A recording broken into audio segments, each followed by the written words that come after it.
വേറെ ഒരു സങ്കടപ്പെടുന്ന അനുഭവം എന്നാന്ന് ചോദിച്ചു കഴിഞ്ഞാൽ, കാനഡയ്ക്ക് പോകാൻ വേണ്ടി മെഡിക്കൽ എടുക്കണം, അതെല്ലാവർക്കും അറിയാം. അപ്പോൾ മെഡിക്കൽ എടുക്കാൻ വേണ്ടി പോയ സമയത്ത് ഞാൻ ഒരാളെ കൂട്ടിക്കൊണ്ടാണ് പോയത് ട്രിവാൻഡ്രത്തോട്ട്.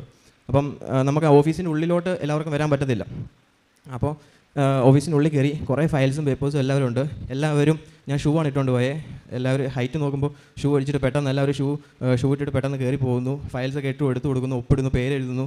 ഞാൻ നോക്കുമ്പോൾ ഞാൻ വരുമ്പോൾ മാത്രം അവിടെ ബ്ലോക്കാണ്. അതായത് എനിക്കിതൊന്നും ചെയ്യാൻ പറ്റത്തില്ല.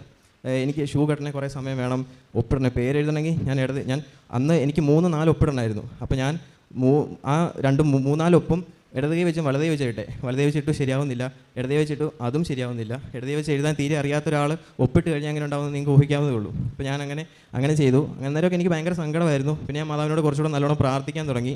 അങ്ങനെ ചെയ്ത് ഉടമ്പടിയുടെ ഉപ്പ് വെള്ളത്തിലിട്ടിട്ട് അത് കുടിക്കുമായിരുന്നു, തൈലം തൂത്ത് പ്രാർത്ഥിക്കുമായിരുന്നു. അങ്ങനെയൊക്കെ ചെയ്തതിൻ്റെ ഫലമായിട്ട് മാതാവിൻ്റെ കൈക്ക് ഇപ്പം പൂർണ്ണ സൗഖ്യം നൽകി.